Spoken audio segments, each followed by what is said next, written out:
chapter 5, First Law of Thermodynamics. In this chapter, we learn about steady flow engineering devices. There are 7 of steady flow engineering devices. First is nozzle, diffuser, throttle valve, turbine, compressor, DC chamber, and then the last one is heat exchanger. So I will explain you more detail about heat exchanger. Okay, heat exchanger is a device that used for transfer heat between a solid object and a fluid. The fluid may be separated by a solid wall. It is to prevent mixing, or there may be to indirect contact. Heat exchangers are widely used in industry, both for cooling and heating large-scale industrial processes, including refrigeration, petroleum refining, nuclear power. Okay, in our daily life, for transportation, such as a car radiator. Car radiator is another kind of heat exchanger. The function is water that cools the engine flows through the radiator, which has a lot of parallel. And in the radiator, we got aluminum fins open to the air. And in a commercial aircraft, heat exchangers are used to take heat from the engine's oil to heat cold fuel. That improve fuel efficiency, as well as reduce the possibility of water interact in the fuel freezing in the components. Now we have one of the example for heat exchanger, which is the radiator, as you can see here. This is the radiator. So I'm going to explain briefly about the flow and the component, and how the hot air is being cooled by the radiator.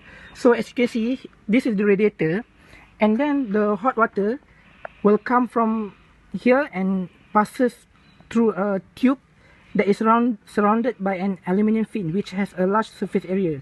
And then the radiator fan will suck all the air, passes through the aluminum fin, and cool the hot water. And then after that, the cold water is being pumped by the water pump throughout the engine for the cooling purpose. Lastly, after that, the hot water will pass through the thermostat and then go back to the radiator, and therefore the process is repeated. So here is the actual radiator.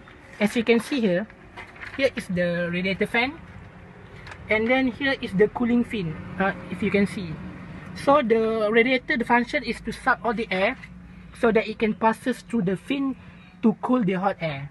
Then the cold water will went through here, passes through this part here, and then this is the water pump. If you can see, the pump will pump all the cool water back to the engine for cooling purpose.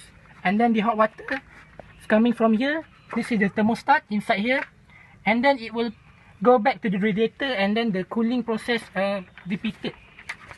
And then that is how the heat is being exchanged using the radiator.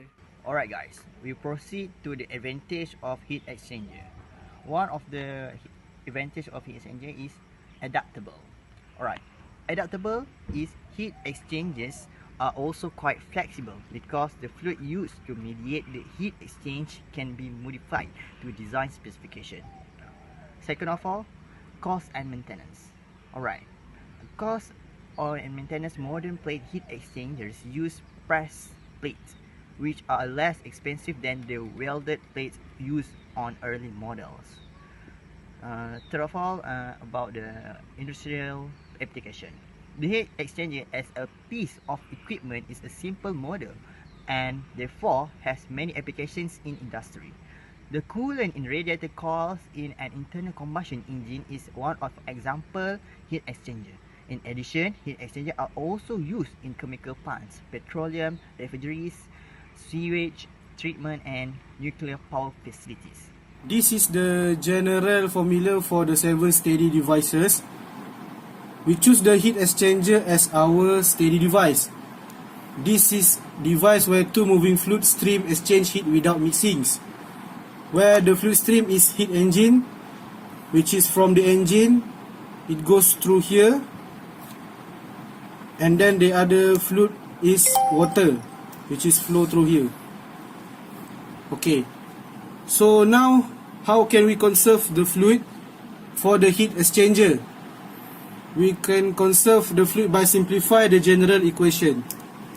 So for this heat exchanger, we can theoretically assume as a reversible system which there is no Q out. So we can cancel Q out. Okay, heat exchanger typically involve no work, so W is 0, which means we can cancel W in and W out. KE and PE are negligible for this particular system. From that, we can cancel KE and PE.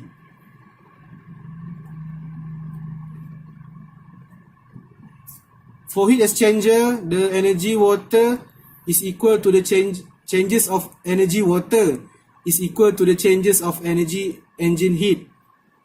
So now the only thing left for this equation is Q in, M, which is the mass flow rate, H1 and H2.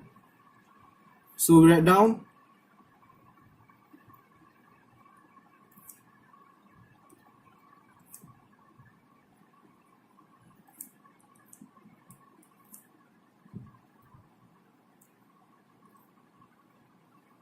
okay, so we can simplify the equation into Q in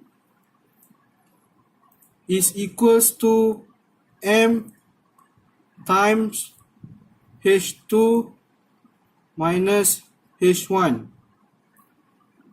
Okay, heat exchanger only consists of heat energy transfer between two moving fluid. So if we want to calculate the rate of heat energy transfer, we can use the energy equation, which is the Q rate of heat energy transfer equals to M Cp times H2 minus H1. So the Cp here is the specific heat for constant pressure.